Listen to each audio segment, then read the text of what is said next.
ऐसा साको मैसेज आया था बस हाँ कि वो फ्लोर गिर गया कुछ। हाँ तो हम तो रहते ए ब्लॉक में रहते हैं, हाँ। वो डी ब्लॉक में गिरा। डी ब्लॉक कोई वो लेडीज है वो दबी हुई है, वो कट गई है उसमें। अच्छा मेरे दोस्त गांधर से बात किया अभी। हाँ वो कह रहा 5-6 ऊपर छत है, ड्राइंग रूम की छत गिरती नीचे 6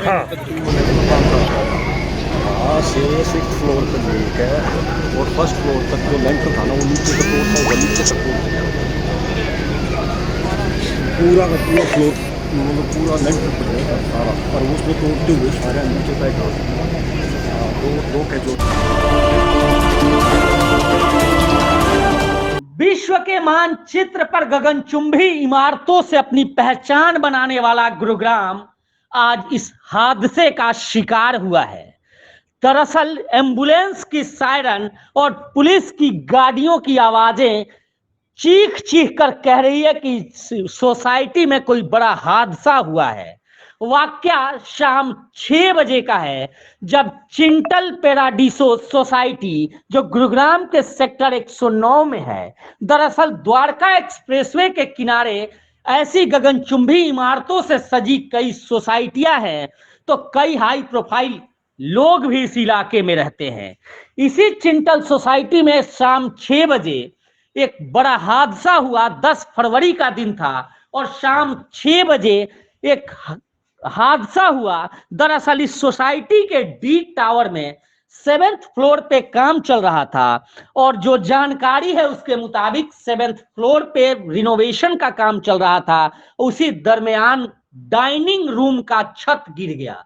छत गिरने के बाद वो सीधे नीचे दूसरे फ्लोर पे आया और वैसे ही वो दूसरे फ्लोर को गिराया, यानी 7th फ्लोर का छत 6 पे आया, 6 का 5th पे आया, 5th का 4th पे आया और 4th का 3rd पे, 2nd पे, और ये सारी छतें 1 पे, फ्लोर 1 पे आके गिर गया। इस दौरान कई लोग इसमें जख्मी हुए। हालांकि शुरुआती दौर में देखिए तस्वीरें जो हैं ये शुरुआती दौर की है, जब हम वहां मौजूद थे और हम देख रहे थे किस तरह से अफरा तफरी का माहौल है। एम्बुलेंसेज आ रही थी, एनडीआरएफ की टीमें आ रही थी, एसडीआरएफ की टीमें आ रही थी और यहां तक कि लोकल जो सिविल डिफेंस के लोग हैं वो भी यहां पहुंच रहे थे।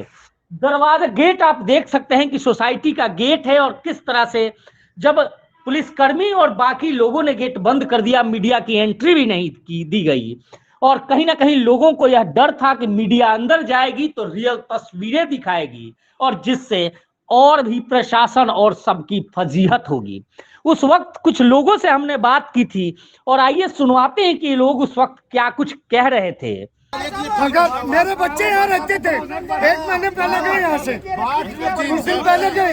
मेरा आधा परिवार यहाँ रहता था, मेरा आधा परिवार यहाँ रहता था। मेरा परिवार यहाँ रहता था,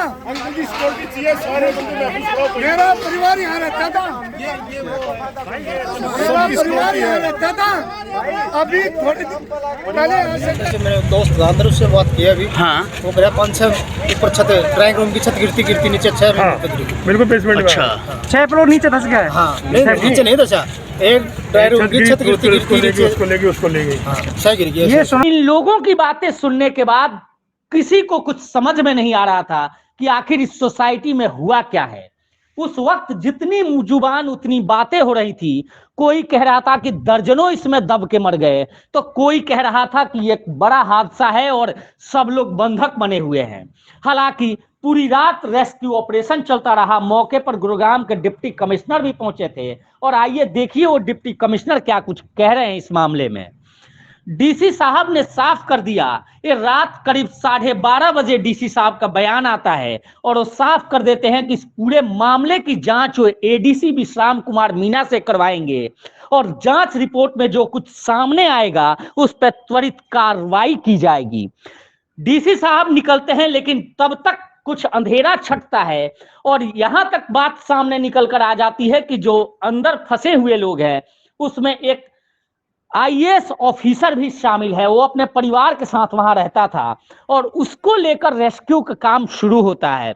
हालांकि रेस्क्यू में दिक्कतें इसलिए आ रही थी कि ऊपर चढ़कर फर्स्ट फ्लोर पे जाके सारे मलबा हटाना होता था और सबको निकालना होता था। रात तक एक महिला जो इसमें डी टावर के 302 में जो महिला रहती है उसकी मौत हो जाती है। एकता भारद्वाज है, 35 साल के करीब उम्र है, उसकी मौत हो जाती है।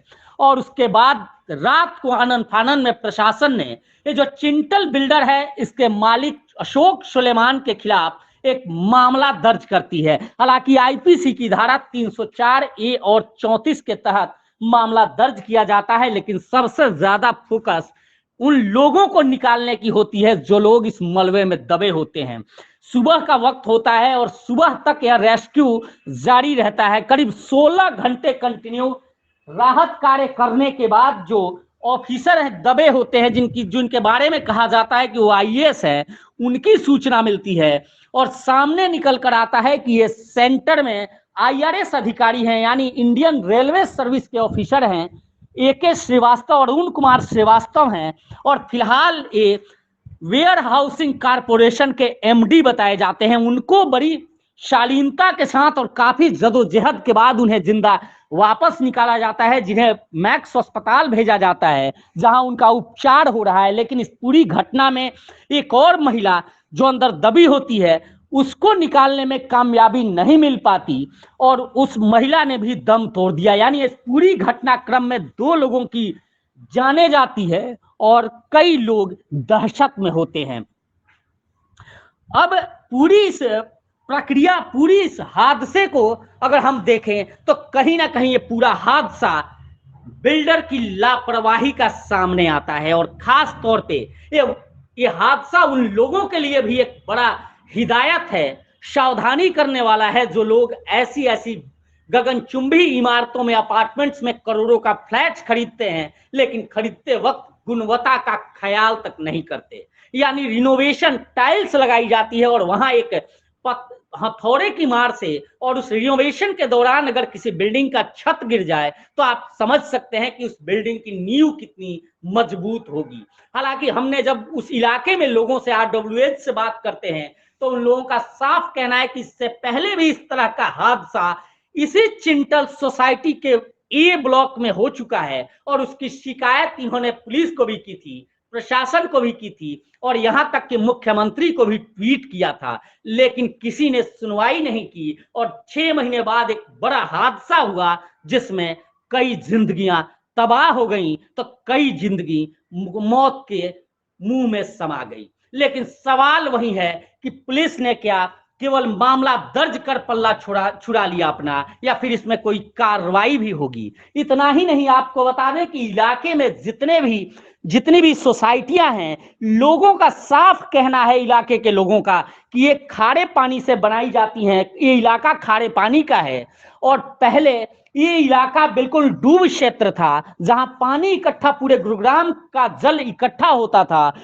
कई लोग तो यहां तक कहते हैं कि नाव चलते हुए भी हमने देखी है यहां पे। और यही वजह है कि यहां जो इमारतें खड़ी होती हैं वो खारे पानी से बनाई जाती है, नमकीन पानी से बनाई जाती हैं, जो मजबूत नहीं होती। और दूसरी तरफ बिल्डर हैं ऐसे कि केवल उनका पैसे कमाना मकसद होता है, वो क्वालिटी पर ध्यान नहीं देते। ऐसे में हादसा बेशक से पुलिस इस पर कार्रवाई करे, डीसी की रिपोर्ट में इस पर एक्शन लिया जाए, लेकिन सवाल वही है कि आखिर जब यह बिल्डिंगें बनती हैं, जब इनको एनओसी मिलता है, तो उस वक्त प्रशासन ध्यान क्यों नहीं देता। ऐसे तमाम कई बिल्डिंगें हैं, कई बिल्डर्स हैं जो पैसे देकर अपना काम निकलवाते हैं। प्रशासनिक अधिकारी केवल इन बिल्डिंगों को एनओसी देने में, सर्टिफिकेट देने में, जांच करने में केवल पैसों का खेल मानते हैं, जबकि कार्रवाई अगर उस वक्त की जाती, उस वक्त अगर ठीक से निरीक्षण किया जाता, तो निश्चित तौर पे हादसा हमारे